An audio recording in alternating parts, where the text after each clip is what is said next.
గోపాల సాముద్రికము అరచేతిలో జీవిత రహస్యాలు. కొంతమంది చేతుల్లో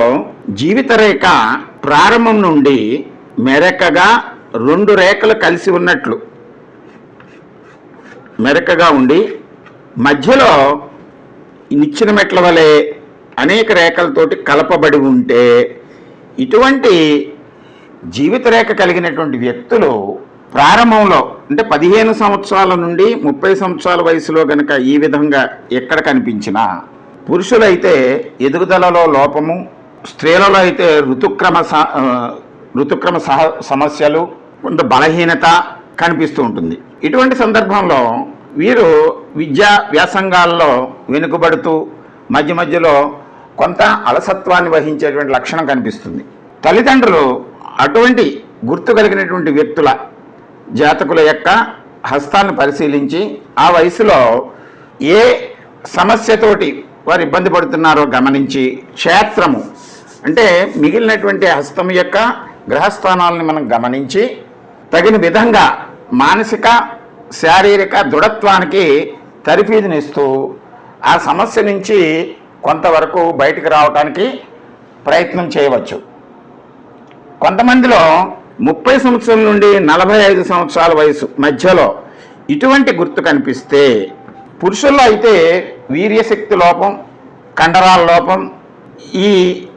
స్త్రీలలో అయితే ఇక్కడ గర్భాశయం హార్మోన్ లోపం, ఇటువంటి సమస్యలతోటి వాళ్ళు తరచూ ఇబ్బంది పడే విధంగా సూచన చేస్తుంది. కనుక ఏ వయసులో ఇటువంటి హస్తంలో జీవిత రేఖలో ఇటువంటి లోపాలు కనిపిస్తే ఆ వయసులో తల్లిదండ్రులు లేదా స్వీయ పరిశీలన వలన వారంతటా అంతే యుక్త వయసులు అయ్యి ఉంటారు కనుక, ఇక్కడ 30 నుంచి 45 అంటే ప్రధానమైనటువంటి వయసు కనుక ఈ వయసులో తమంతట తాము దాన్ని ఆ లోపాన్ని గమనించి అధిగమించడానికి హార్మోన్ థెరపీ, పోషకాహార లోపం ఉంటే దాన్ని అధిగమించడానికి పోషకాహారం తీసుకోవటం, ఇటువంటి ప్రయత్నాలు చేస్తూ సమస్య నుండి బయటకు రావడానికి అవకాశం ఉంటుంది. కొంతమంది చేతుల్లో 45 నుండి 60 మధ్యలో ఈ వయసులో ఈ జీవిత రేఖ అస్పష్టంగా ఉండి నిచ్చెన వలె ఉండి అనేక అడ్డురేఖలతోటి మిళితమై ఉంటే, ఇది పురుషుల్లో అయితే ఈ ప్రోస్టేట్ సమస్యలు, యాండ్రోపాజ్ సమస్యలు, స్త్రీల్లో మోనోపాజ్ వంటి సమస్యలు అనేక రుగ్మతలకు అవకాశం కల్పిస్తుంది. కనుక ఆ వయసులో వారు గమనించినప్పుడు, అంటే ఈ వయసులో ఇటువంటి లక్షణాలు స్త్రీల్లో అయినా పురుషుల్లో అయినా జీవిత రేఖ మీద కనిపించినప్పుడు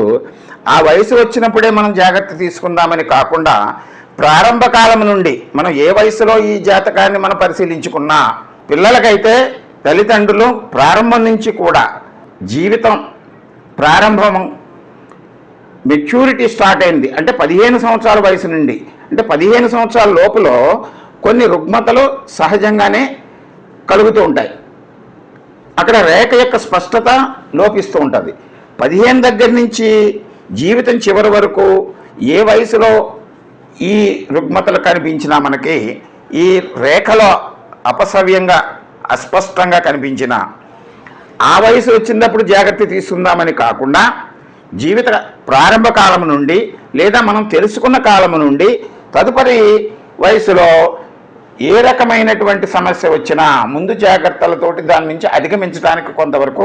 అవకాశం కలదు. కొంతమందిలో ఈ 60 నుంచి 80 సంవత్సరాల వయసులో ఇటువంటి సమస్యలు, రుగ్మతలు, ఈ జీవిత రేఖ అస్పష్టంగా ఉండి నిచ్చెన వలె మెట్లు ఉన్నట్లు వెడల్పుగా పెరిగిపోయి మధ్యలో ఈ క్రాసెస్ ఉంటే, ఇటువంటి సమస్యల్లో పురుషుల్లో అయితే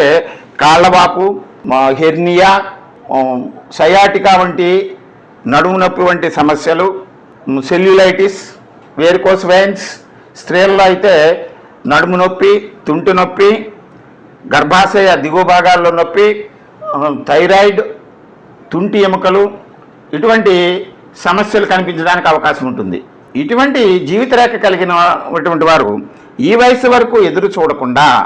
ప్రారంభం నుంచి ఏ వయసులో మన గురించి మనం తెలుసుకున్నా, జాతకాలని పరిశీలించినా ఆ వయసులో జాగ్రత్తలు తీసుకుని ముందు నుంచి కూడా మన జీవన విధానాన్ని, జీవన శైలిని మార్చుకుంటూ జీవిత పర్యంతము కూడా ఆరోగ్యంగా ఉండటానికి తగినంత శ్రమను, శారీరక శ్రమను, యోగా, మెడిటేషన్ ఇటువంటి వాటిని, ధ్యానం, ఫిజికల్ ఎక్సర్సైజ్, వ్యాయామం లాంటివి చేస్తూ, ఎందుకనంటే మన గురించి మనం తెలుసుకున్నప్పుడు మన జీవితానికి, మన శరీరానికి ఏవి అవసరమో వాటిని మనమే పొందాలి తప్ప తరచూ వైద్య సౌకర్యాల కోసము ఇతరుల మీద ఆధారపడకుండా ప్రయత్నం చేస్తూ ఉండాలి. కొంతమంది చేతుల్లో 80 నుంచి 100 సంవత్సరాల వయసు వచ్చే వరకు ఈ జీవిత రేఖ అస్పష్టంగా ఉంటే ఆ కాలంలో వారు ఇతరుల మీద ఆధారపడాలని తరచూ బద్ధకంగా, అనారోగ్యంగా ఉందనేటువంటి ఫీలింగ్ కలుగుతూ మంచానికి పరిమితం అవుతూ ఉంటారు. ఇటువంటి సందర్భంలో అటువంటి వారు కూడా ప్రారంభం నుంచి మనం ఈ శారీరకమైనటువంటి వ్యాయామము, పరిమితి కలిగినటువంటి వ్యాయామం చేస్తూ యోగా, ధ్యానం, ఫిజికల్ ఎక్సర్సైజెస్ తరచూ ఇతరులతోటి, బంధువులతోటి, స్నేహితులతోటి మనం ఇతర విషయాలు, ఆరోగ్యం గురించి కాకుండా మనసుకు ఆహ్లాదం కలిగేటువంటి విషయాల గురించి, ఉన్నతమైనటువంటి జీవితాలను అనుభవించి అనేక మందికి బోధన చేసినటువంటి మహనీయుల యొక్క జీవిత విశేషాలను అధ్యయనం చేస్తూ వారి యొక్క జీవన విధానంలో కలిగినటువంటి మార్పుల గురించి చర్చించుకుంటూ ప్రకృతి ప్రదేశాలను చూస్తూ, ఆస్వాదిస్తూ ఆహ్లాదంగా గడపడానికి ప్రయత్నం చేసినప్పుడు ఈ సమస్యలు ఎదురైనా సరే, ప్రతి జీవితంలోనూ ఏదో సమస్యలో, ఏదో ఒక సందర్భంలో ఈ అనారోగ్య సమస్యలు కొన్ని కనిపించినప్పుడు ఈ జీవన పర్యంతము ఈ రేఖలా ఉండాలని కాదు, ఏ వయసులో ఈ రుగ్మతలు కనిపిస్తే ఆ వయసులో మనం తగు జాగ్రత్తలు తీసుకొని జీవితాన్ని సరి చేసుకోవడానికి అవకాశం ఉంటుంది. ఎవరి జీవితము వారి చేతుల్లోనే ఉంటుంది, ఎవరి ఆరోగ్యము వారి చేతుల్లోనే ఉంటుంది, ఎవరి కర్మకు వారే కర్తలు కనుక కర్మగతమైనటువంటి బీజాలు, అంశాలతో ఏర్పడినటువంటి రేఖలు చెప్పేటువంటి వాటిని మనం యొక్క క్షేత్రంలో కలిగినటువంటి విచక్షణ, స్వరూప స్వభావాలు వాటి ద్వారా మనం వృద్ధి చేసుకుంటూ సత్వరజతమో గుణాలలో ఏ గుణము మనలో అధికమైతే దాని వచ్చినటువంటి దుష్పరత తగ్గించుకోవటానికి, ఏ గుణము అవసరమైతే దాన్ని మనం పెంపొందించుకొని నవగ్రహాల యొక్క భావాలను మనలో ఇనుమడింప చేసుకుంటే ఖచ్చితంగా మనం జీవిత పర్యంతము 100 సంవత్సరాలు ఆరోగ్యంగా జీవించడానికి అవకాశం ఉంటుంది. అందువలన ఈ అరచేతిలో జీవిత రహస్యాలని మనం తెలుసుకుంటూ ప్రతి ఒక్కరు కూడా ఏ వయసులో ఈ రుగ్మతలు ఏర్పడుతున్నాయో మనం గమనించుకొని, చిన్నపిల్లలకైతే 30 సంవత్సరాలు లోపు వాళ్ళకైతే తల్లిదండ్రులు కానీ బాధ్యత ఎవరైతే వహిస్తున్నారో వాళ్ళు తెలుసుకుని వారి జీవితాన్ని ఆరోగ్యంగా జీవించడానికి, తదుపరి జీవితంలో కూడా వచ్చే రుగ్మతల్ని ముందుగానే పసిగట్టడానికి సాముద్రిక శాస్త్రం ఎంతగానో సహకరిస్తుంది. దీన్ని అనుసరించి మీ జీవిత ఆరోగ్యాన్ని, ఆనందాన్ని, ప్రశాంతతను మీరే పొందగలరని సాముద్రిక శాస్త్రం ఈ జీవిత రహస్యాలను ప్రతి ఒక్కరూ తెలుసుకొని పాటించవలసిందిగా గోపాల సాముద్రిక శాస్త్రరీత్యా తెలియజేయటమైనది.